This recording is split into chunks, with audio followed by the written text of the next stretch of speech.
আপনি গরু কিনতে গিয়া কথা বুঝেন, কিন্তু কিতা হইলেও সত্য। আপনি গরু কিনতে গিয়া ফজর ছাড়লেন, জোহর ছাড়লেন, আসর ছাড়লেন, মাগরিব ছাড়লেন। এখন আপনি আমার কাছে বলেন, এই কোরবানি দিয়া বিন্দু পরিমাণও কোনো সওয়াব পাবেন না, মনে রাখেন।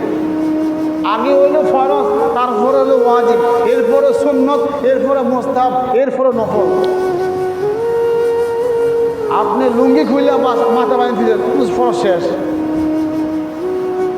ফজরের নামাজ পড়ছেন, পড়েন নাই, মনটা খারাপ লাগে না, কিন্তু কোরবানি দেন নাই, মনটা কত খারাপ লাগে কি লিগা বলেন? ওটা বলেন না কি লিগা? ফজর ফরজ, জোহর ফরজ, আসর ফরজ, মাগরিব ফরজ, এশা ফরজ। আপনি ফরজ পড়লেন না, আপনার দিলটাও কোনো কষ্ট হয় নাই, কোনো পেরেশানি হয় নাই, কিন্তু কোরবানির বেলায় আপনার মনটা অনেক খারাপ হয়ে যায়, না দিতে পারি নাই, আফসোস আফসোস, দিতে পারি নাই। বাড়ির কাম করছি, আফসোস। দোকানের কাম করছি, দিতে পারি নাই, আফসোস করেন। কেন কেন বলেন?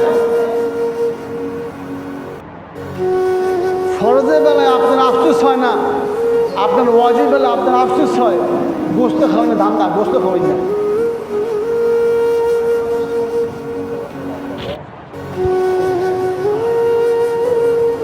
গরু কিনতে গিয়া ফজরও পড়লেন না, জোহরও পড়লেন না, বাস এই হাঁটে শেষ।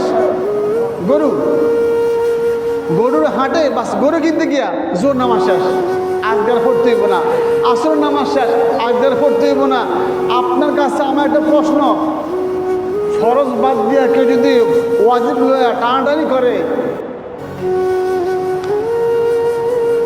এই কোরবানি দিয়ে কোনো লাভ নাই বাবা, রাগ করেন না, সত্য কথা।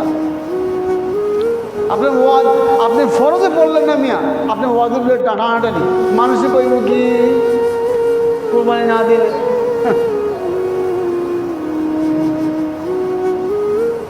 কোরবানির গরুর গোস্ত কাটতে গিয়া জোহরের নামাজ শেষ। এ বাবা, একটা কোরবানি দিতে আছে, কোরবানি। হ্যাঁ, কোরবানির গোস্ত কাটতে গিয়া আপনি জোহরের নামাজ শেষ। এখন যদি বলেন যে হুজুর কোরবানির গোস্ত পরে, আগে নামাজ আগে,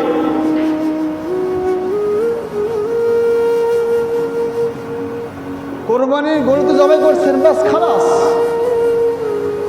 একটু পরেও পারবেন বন্টন করতে, একটু পরে পারবেন কাটতে, কিন্তু ওই গোস্ত কাটতে গিয়া মানুষকে দিতে গিয়ে আসর নামাজ শেষ। আগে নামাজ, এরপরে গোস্ত, আগে নামাজ, এরপরে বন্টন, আগে নামাজ, এরপরে কোরবানি করেন।